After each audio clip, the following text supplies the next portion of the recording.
Après la nomination du jupéiste Édouard Philippe au poste de Premier ministre, les réactions des élus locaux se sont multipliées, notamment sur les réseaux sociaux. Premier à dégainer, Bruno Retailleau. Le président de la région accuse Emmanuel Macron avec cette nomination de brouiller les cartes, de gêner l'opposition et de déstabiliser les électeurs avant les législatives. De son côté, le filoniste François Pinte appelle à donner une majorité Les Républicains à Édouard Philippe. À gauche, Christophe Clergeau souligne dans un tweet qu'au moins le nouveau Premier ministre est favorable aux énergies renouvelables. Autre réaction, celle du conseiller municipal communiste Aymeric Saasso, qui note sur Facebook que, comme d'habitude, le ni droite ni gauche finit en ni gauche ni gauche. Autre conseiller municipal nantais, Benjamin Mauduit, se demande, lui, si Édouard Philippe est un jupéiste de gauche ou un rocardien de droite. Alain Avello, le secrétaire départemental du Front National, ironise, indiquant, je cite, « qu'en choisissant le jupéiste filoniste Édouard Philippe, la boucle LRPS est bouclée ». Enfin, les réactions se font entendre jusque sur la ZAD, où le comte Camille exhume une interview du nouveau Premier ministre, dans laquelle il se disait favorable au début des travaux du projet d'aéroport. Situation de blocage au chantier STX de Saint-Nazaire. Des salariés de l'unité flexible usinage sont en grève, ce qui bloque une partie de la production. Les syndicats réclament notamment une prime de fin de paquebot. Ce matin, en assemblée générale, ils ont décidé de reconduire le mouvement. Jean-Alex.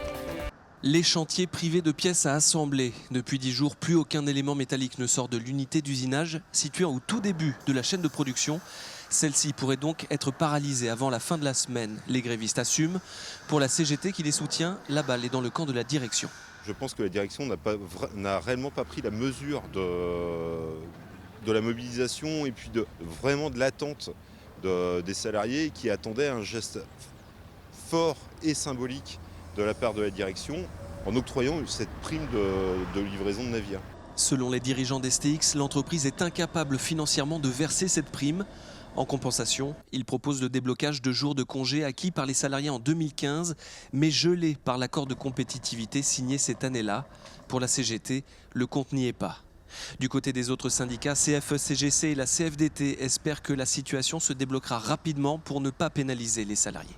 On constate qu'il y a blocage et qu'il y a effectivement derrière, même si elles sont légitimes, on ne portera pas d'avis là-dessus, chacun est libre de faire grève s'il en a envie, mais que son impact est lourd avec des conséquences sur la mise au chômage partiel des ateliers qui sont en aval. Il y a déjà des salariés qui sont impactés, on a des sous-traitants qui ont été mis en ARTT imposé, enfin voilà, avec un impact à court terme pour pratiquement 500 personnes. Donc pour l'instant, et après, forcément, ça fera cascade. Si la grève est reconduite ce mardi matin en Assemblée Générale, l'inquiétude pourrait grandir concernant la livraison du paquebot Edge.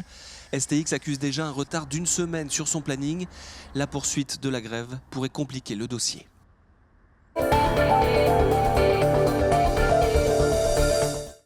À la Baule, la mairie a décidé de confier la gestion de la plage au groupe Veolia, une décision qui impacte notamment l'activité des restaurateurs de plage. Frédéric Lausson. Les professionnels de la plage de la Baule ne décolèrent pas. Pour travailler sur le sable fin de la plus grande plage d'Europe, ils vont payer à Veolia des redevances 2 à 3 fois plus chères et ils vont devoir investir pour construire de nouveaux bâtiments avant l'été 2018. On a le sentiment que la plage de la Baule va devenir privatisée, on va se faire tirer dessus à boulet rouge parce que la privatisation elle va passer par nous. On n'est pas sur la Côte d'Azur, on n'a pas le même niveau d'ensoleillement que la Côte d'Azur, la même densité de population que sur la Côte d'Azur. Voilà, de faire des grosses machines à fric sur la plage, ça ne fonctionnera pas sur la plage de la Baule. Et ce ne sont pas ce que les gens recherchent. Pendant ce temps, juste à côté, à Pornichet, la situation est tout autre. Ici, la mairie applique elle aussi le nouveau décret, mais elle reste gestionnaire des lieux. Nous, ce qu'on voulait, c'était absolument garder le caractère familial de la station, s'assurer qu'on gardait cette maîtrise. Je ne doute pas que des opérateurs privés peuvent faire ce type d'opération. Mais à terme, on le voit bien avec les établissements qu'on met nous en place, à terme, c'est la gestion de la plage qui peut être remise en cause, à terme. Donc il était indispensable que cette plage reste du domaine communal. Pour se conformer aux nouvelles règles du décret, les exploitants ont détruit leurs installations pour en construire de nouvelles qui sont démontables cette fois. Avant, on n'avait pas de règles, on ne savait pas exactement comment on allait se faire manger. Là aujourd'hui, il y a des vrais chiffres qui ont été posés, des vraies redevances. On a 12 ans devant nous. Et Puis la clientèle s'y trompe pas, les gens viennent, prennent du temps, sont heureux de venir. On me demande même si je réserve des tables pour le midi alors qu'on ne fait pas du tout de restauration. Au-delà de l'application du décret plage à Pornichet comme à La Baule, les professionnels croisent les doigts. Ils espèrent une météo clémente pour favoriser un bon début de saison.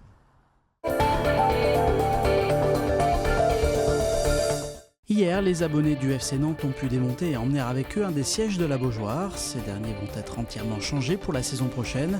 À la clé, un joli souvenir pour les supporters. Reste à savoir comment l'utiliser.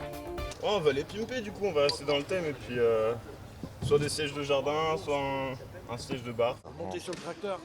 On va le mettre à la maison, puis on va bien voir. Qui iront plutôt dans un jardin, effectivement. On va les ramener à la maison, puis on verra bien après. Je crois que ça reste dans le jardin, mais je vais pas pousser à mettre ça dans mon salon.